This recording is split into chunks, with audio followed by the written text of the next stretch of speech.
Bonjour à toutes et à tous, on se retrouve aujourd'hui dans la deuxième partie du tutoriel sur les petits vases fleuris. Donc on a fait la semaine dernière 5 vases, vous en avez peut-être fait plus ou moins, hein. Mais nous au bosquet on s'était fixé 5 vases et on doit aujourd'hui les remplir avec des végétaux. Donc j'ai regardé vos commentaires sur Instagram, si vous suivez la chaîne Instagram du bosquet, j'ai eu pas mal de réponses, j'étais plutôt contente sur les différents végétaux que vous souhaitiez voir. J'ai eu plusieurs mimosas, du gypsophile, des herbes de la pampa, des marguerites. Vous me demandiez aussi des plantes grasses, des orchidées et des roses. Alors, pour aujourd'hui, j'ai sélectionné 5 végétaux. On va pas faire de bouquets, on va faire des bouquets, mais pas de plusieurs fleurs. On va faire des bouquets monofloraux, avec un seul type de végétal à chaque fois. Pour les plantes grasses, là, les vases que j'ai fait, ça s'y prête pas très bien. Donc désolé pour celles et ceux qui voulaient des plantes grasses. Je ferai des petits pots avec des plantes grasses. Je note dans un coin de ma tête que ça vous plairait de faire des plantes grasses. Et aujourd'hui, on va faire donc des herbes de la pampa dans celui-ci, une rose unique dans celui-là, des petites pâquerettes, parce que marguerite, en fait, c'est assez gros comme fleur. Donc il aurait fallu que je fasse un très très gros vase. Ici, on va mettre des gypsophiles et ici, on va faire un bouquet de mimosa parce que le jaune va bien ressortir avec le bleu du vase. Donc, quand vous choisissez vos végétaux, vous pouvez les choisir parce que vous avez envie de peindre ce végétal-là, mais vous pouvez aussi faire attention aux associations de couleurs. Là, dans les végétaux que j'ai choisis dans vos commentaires, comme je vous disais, je vais faire le mimosa dans celui-ci parce que le jaune va vraiment bien trancher avec mon bleu qui est très sombre. Donc ça va illuminer la composition. J'ai choisi de mettre la rose dans le transparent pour vous montrer un peu aussi comment je vais gérer la tige. Les herbes de la pampa que je vais faire dans un ton un peu corail, je vais les mettre dans celui-là pour vous montrer un ton sur ton. Donc vous voyez, vous pouvez sélectionner soit des couleurs assez opposées sur le cercle chromatique qui vont s'illuminer, s'égayer l'une l'autre, soit vous pouvez faire du ton sur ton, ou alors vous pouvez choisir des contrastes assez forts, assez prononcés pour faire une aquarelle qui va être plus dynamique, plus fraîche. Donc ça, c'est à vous de voir, hein, ça dépend le rendu que vous voulez à la fin. Dans les couleurs que j'ai choisies, comme là on est sur des aquarelles quand même assez loose, assez minimalistes, je vais prendre une seule couleur pour les fleurs, et j'ai choisi 2 couleurs seulement pour les tiges, donc un brun et un vert. Pourquoi ? Parce que les végétaux, donc souvent ils ont des tiges vertes, les fleurs, les petites fleurs qu'on cueille, elles ont souvent des tiges vertes, que ça soit vert clair ou vert foncé, mais vous avez aussi des nuances de brun. Et vous pouvez même avoir des végétaux que vous cueillez directement sur les arbres où c'est des petites branches en fait. Donc là, vous avez besoin d'un brun, d'un marron. Avant de commencer, la dernière fois, j'avais montré les croquis pour les vases, puisque c'est quelque chose que vous me demandez. Maintenant, pour les fleurs, je vais pas faire de croquis, parce que là en plus elles vont être toutes petites, donc j'ai pas envie qu'il y ait de traits de crayon qui transparaissent derrière. Donc j'ai fait des tests pour voir comment j'allais pouvoir placer les choses avec mes couleurs. Donc vous voyez, on va faire un mimosa qui ressemble un peu à ça. Là c'est mes gypsophiles. Là c'est mes tests sur les marguerites parce que je voulais surtout voir les tests de couleurs. Une rose, je pense que je vais la faire comme ça et pas ouverte comme d'habitude de face. Et les herbes de la pampa, j'ai un peu testé la courbure et comment j'allais faire ce rendu un peu plus mauve parce qu'en fait l'herbe de la pampa ça fait pas comme... Vous voyez là les feuilles de mon mimosa, ça fait très herbe aromatique, feuilles découpées.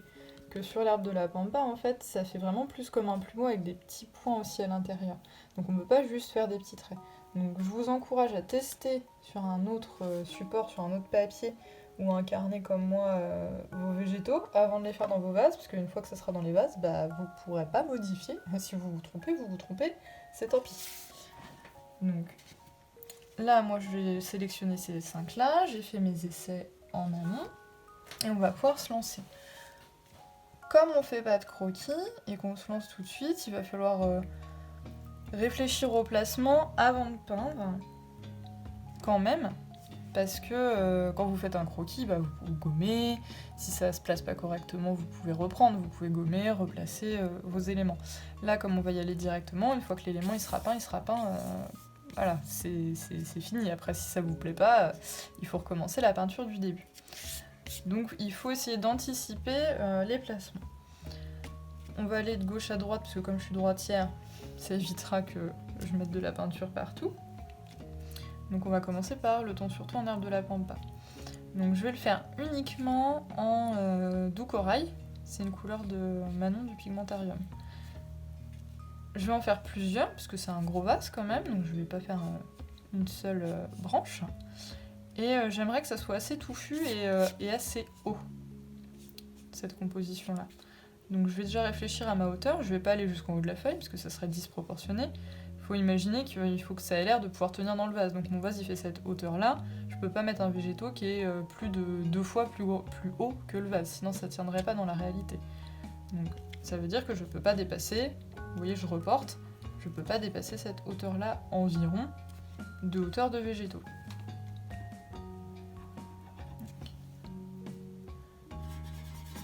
Je vais prendre ma couleur. Et pour le pampa, je trace d'abord la tige et après je vais venir faire le plumeau. Donc j'enlève le surplus. Et vous voyez au niveau de l'encolure, je vais venir déposer dedans. Faire attention de ne pas déborder puisque là c'est fermé, le vase en bas. Et ensuite je vais faire mon plumeau. En prenant bien le bout de mon pinceau. Et pour avoir cet aspect plumeau, comme je vous disais tout à l'heure, en fait, je rajoute des petits points pendant que c'est pas encore sec. Pour ajouter de la matière, en fait. Donc là, j'en ai fait un. Vous voyez, il a l'air de reposer sur le bord arrière du vase, en le mettant comme ça. Il colle pas le bord ici, donc il n'est pas sur le côté, il est vraiment à l'arrière-plan. On va varier les hauteurs de tige. Il faut essayer de le faire bien pointu au bout.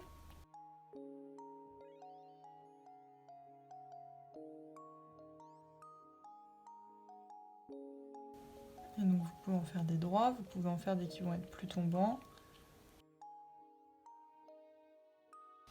Et donc là on va travailler en transparence pour celui-ci. Donc c'est-à-dire que je vais encore en faire un qui va par là. Et après je vais laisser sécher. Et je travaillerai en transparence tranquillement avec une deuxième couche après. Pour ça, je vais laisser sécher. Pendant que ça sèche, je vais faire ma rose. Alors, je vais faire une rose en rouge plutôt, dans les teintes. Mais pas rouge vif, un rouge un peu plus doux, un peu plus rosé. Donc ça, c'est vous qui voyez, hein, vos couleurs. Et je sais que je vais la mettre pas toute droite comme ça. Parce que vous voyez, si je la mets toute droite comme ça, il faudrait que je fasse une tige quasiment de l'épaisseur du vase, donc c'est pas possible. Donc il faudra que je pense bien à faire une tige qui se pose sur un des bords du vase. Donc moi je vais la mettre dans ce sens-là pour pas qu'elle empiète sur le vase de gauche. Comme mon vase de droite est plus petit, si je déborde sur la droite, c'est pas un souci. Et donc si je la mets comme ça, au niveau de ma tige, ça veut dire que ma fleur elle sort par là.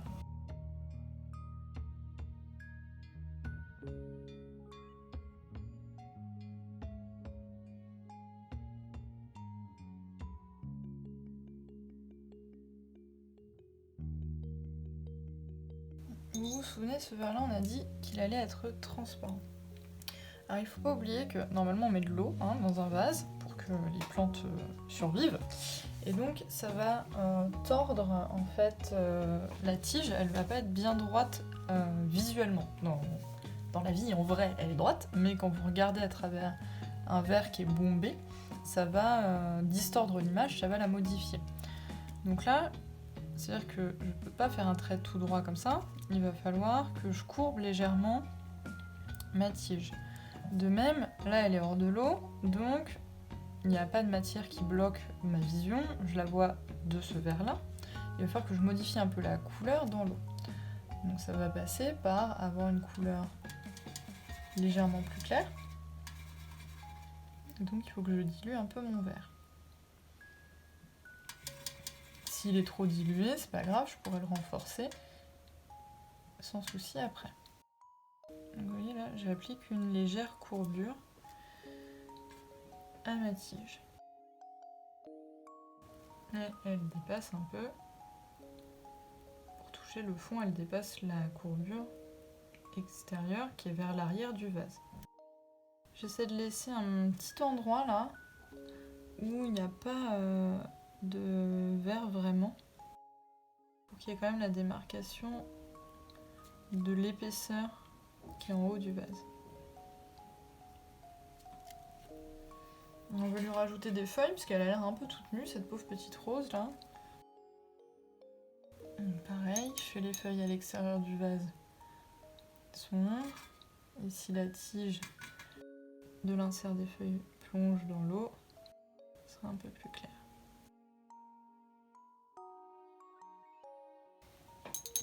On va passer à mes petites marguerites que vous m'avez demandé que je transforme en pâquerettes pour rentrer dans le petit vase. Donc là, ma technique pour faire ces petites fleurs là, c'est de commencer par le centre. Donc, je fais un centre bien jaune. Je vais laisser un petit peu sécher. Et après, je viendrai mettre les pétales autour. Donc, pendant que je laisse sécher, je vais pouvoir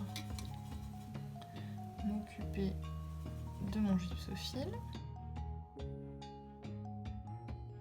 Pour le gypsophile, on fait des petits ronds avec un gris ou un rose ou un brun très pâle qu'on va venir ensuite absorber. Donc là, je sèche mon pinceau sur un tissu ou un papier essuie-tout et je viens absorber en faisant des petits mouvements circulaires pour étaler les pigments. Ça donne cet aspect de petit nuage qui est sympa chez le gypsophile. Et en même temps, comme on vient absorber les pigments, on éclaircit nos petits nuages pour pas qu'ils soient trop sombres. Le blanc, ça peut jamais être blanc puisque sinon ça se voit pas sur le blanc du papier. Donc à moins que vous ayez un papier coloré, vous pouvez pas peindre en blanc. Enfin à l'aquarelle du moins. Et donc il faut trouver une couleur, peu importe laquelle, que vous allez rendre la plus claire possible pour que ça soit le plus proche possible du blanc, mais qu'on voit quand même la forme. Donc là, ça il faut que je laisse bien sécher pour faire très finement les petites branches qui les attachent les unes aux autres. Donc je vais en profiter. Ça a déjà commencé à sécher un petit peu ici pour faire mes pétales.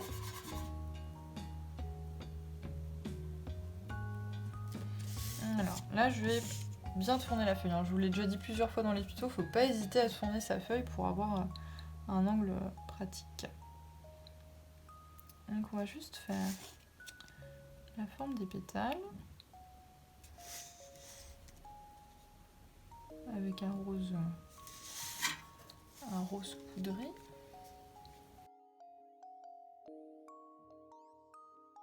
Vous voyez le fait de travailler sur le cœur jaune, là il n'était pas encore très sec, ça va apporter un peu de jaune au bout de ma pétale. Et alors ça c'est un côté très sympa au séchage. Alors les premières fleurs que vous faites seront celles qui seront au premier plan, puisque vous allez ensuite vous servir de la première que vous avez fait pour faire passer les pétales des autres derrière. Donc soit vous le faites aléatoirement, soit vous voulez bien y réfléchir, que votre composition soit bien équilibrée, et donc là vous anticipez. Elle, je sais que je vais la faire au dernier plan, celle-ci aussi, donc je les ferai en dernier. Là j'ai commencé par la gauche du vase, mais je vais continuer ici à droite. Celle-ci, je veux qu'elle soit au premier plan.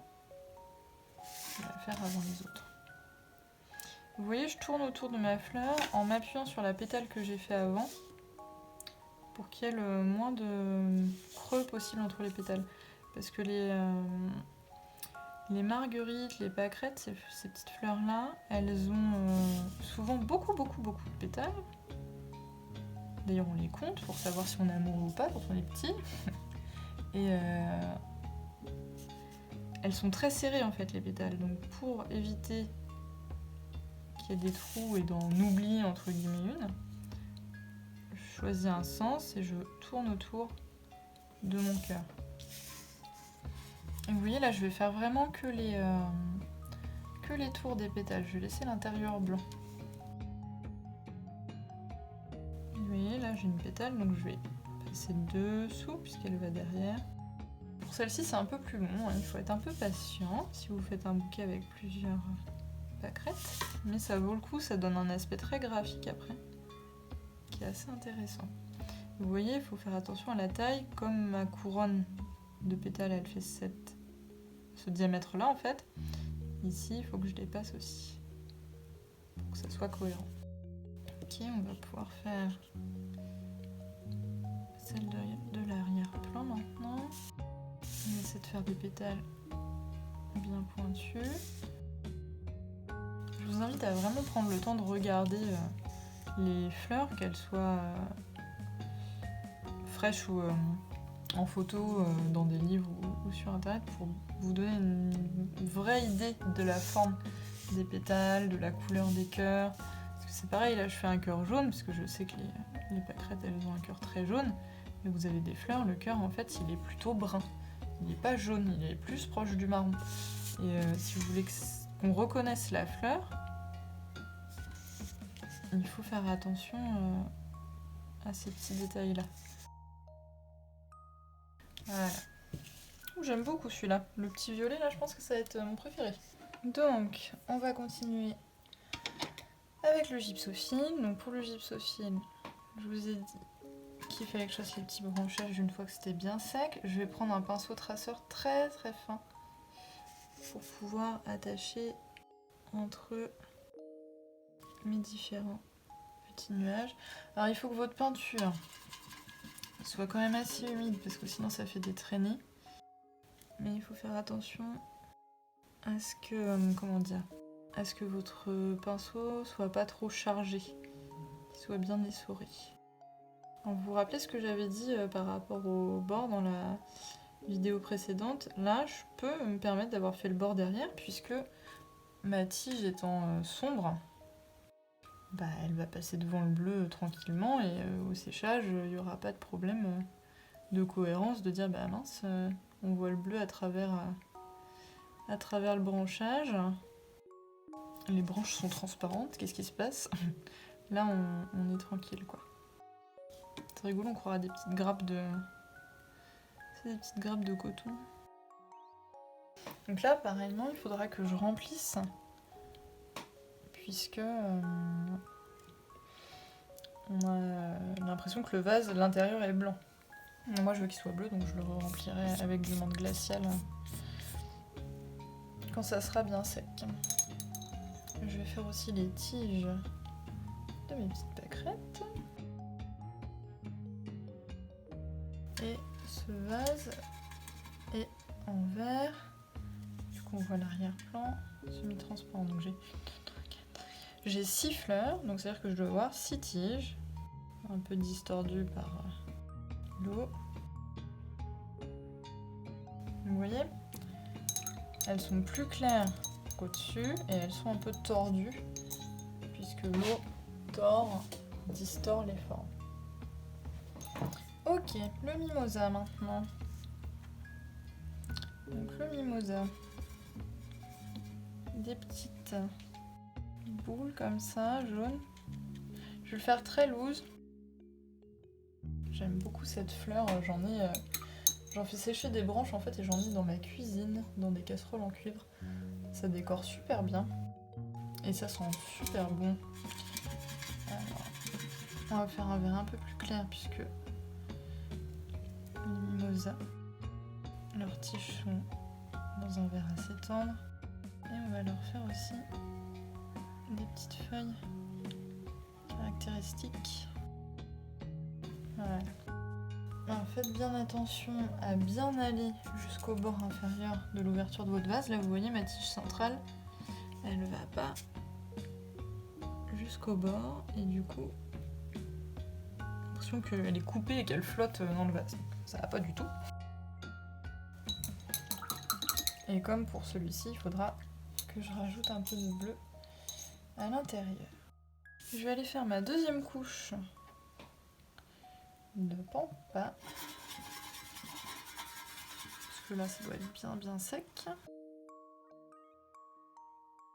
On fait nos petits plumeaux. Un petit point pour avoir cet aspect dufteux. Bon, les petits points, essayez de les faire avec de la peinture assez humide quand même.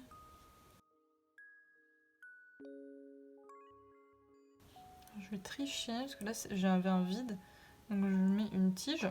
Je vais pas lui faire de hampe au-dessus, mais je rajoute une tige pour qu'il n'y ait pas ce vide ici. Et j'ai pas envie de rajouter une hampe, donc la partie plumeau, parce que là je trouve que c'est plutôt équilibré, ça me plaît bien comme ça. J'ai envie d'en rajouter un petit au centre. Voilà.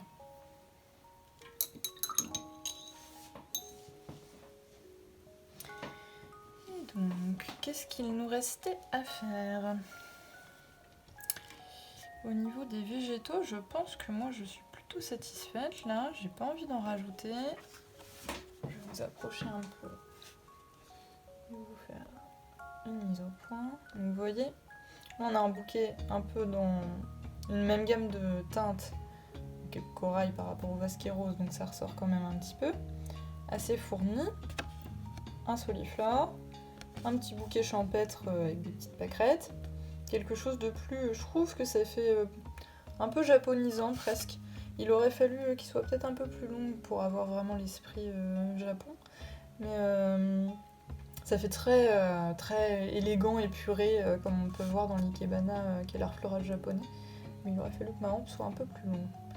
Mais à la rigueur, je peux en rajouter si j'ai envie. Et là, pareil, un petit bouquet un peu champêtre aussi, parce que le mimosa, ça a ce côté un peu champêtre, mais c'est aussi assez élégant avec cette ligne bleu sombre. Donc là, il va falloir que je fasse l'intérieur de mes vases opaques. Je vais rajouter une petite hampe là, sur la droite vers le haut pour mes gypsophiles. Et puis je vais faire un deuxième passage de gouttes jaunes sur les mimosas pour donner de la profondeur au bouquet. Et quand on aura fait ça, bah, on aura fini. Hein. Hop. Donc, pour le mimosa, c'est pas compliqué, on reprend le même jaune et on va travailler sur la transparence. Celui-là, je vais l'étoffer un peu. Il me semblait un peu petit, un peu timide. Voilà, on va les grossir un peu les mimosas. Et on va leur donner une forme un peu plus de bout de branche que là ils étaient un peu en boule trop. Hop, voilà. Et j'ai dit que je rallongeais ma hampe pour le gypsophile. Je vais rallonger celle-ci. Hop, j'ai essuyé mon pinceau sur mon chiffon pour venir prendre l'excès d'eau et retirer des pigments gris. Et ma petite branche à l'été dans du brun. Alors il me faut mon menthe glaciale et mon abysse pour les vases.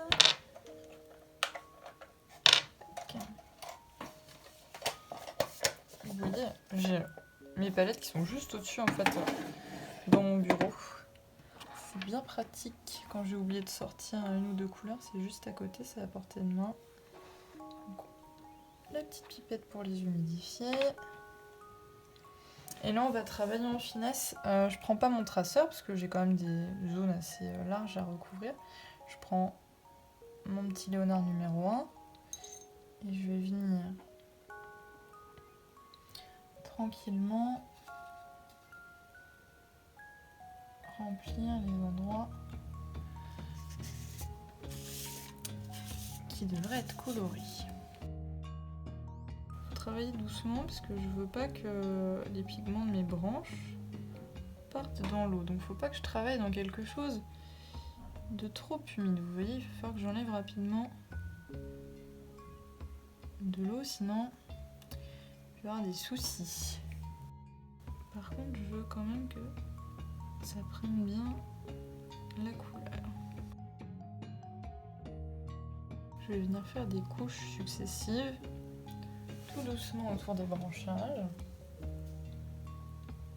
Là, j'en ai fait une première, je vais laisser sécher et je reviendrai dessus après. On va faire la même chose autour du voisin.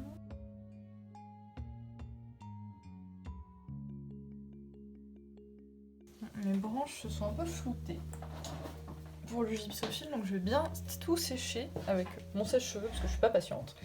Et quand ça sera bien sec, je pourrai refaire un petit tracé sur les branches de gypsophile. Et je vais venir juste repasser tout doucement en finesse sur les endroits où normalement j'ai mes branches qui arrivent. Voilà. C'est mieux comme ça. Donc vous voyez là, nos vases sont remplis. Il n'y a pas de blanc.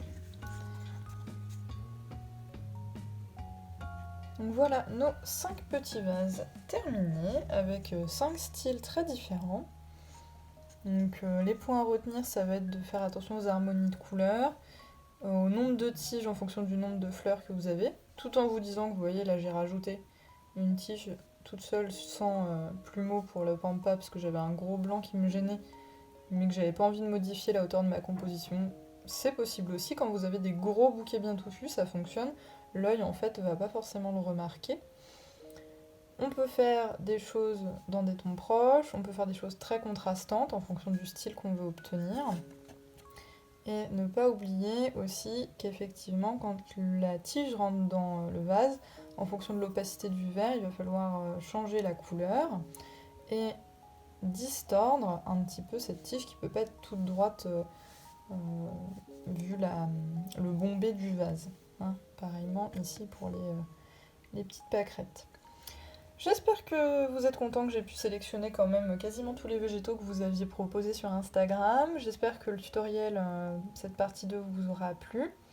Je pense à vous pour les plantes grasses et puis pour l'orchidée, hein, j'ai eu une demande. Il n'y a pas de souci, on pourra en faire une, mais pas tout de suite parce que c'est quand même plus technique l'orchidée. Donc je vous montrerai une orchidée un peu plus tard, peut-être cet été plutôt. Mais les plantes grasses, je pense qu'on peut le faire, pas dans le prochain tuto, mais peut-être celui d'après. Voilà, je vous laisse avec les petits vases. Montrez-moi vos créations quand vous les aurez terminées, ça me fait toujours plaisir de voir ce que vous faites avec les tutos du bosquet. Et on se dit à très bientôt. Au revoir!